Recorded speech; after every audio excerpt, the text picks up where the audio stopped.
and overflowing blessings to everyone for our daily verse. We are now at Genesis chapter 21, verse 9 up to 13.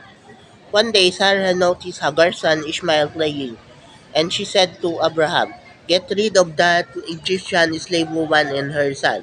I don't want him to inherit anything.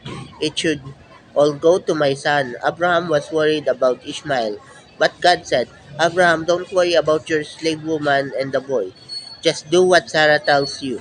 Isaac will inherit your family name, but the son of the slave woman is also your son. I will make his descendants into a great nation."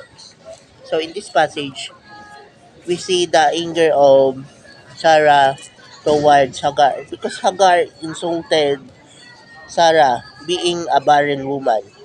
So we all knew that it so happened, but God is still care for Hagar and Ishmael.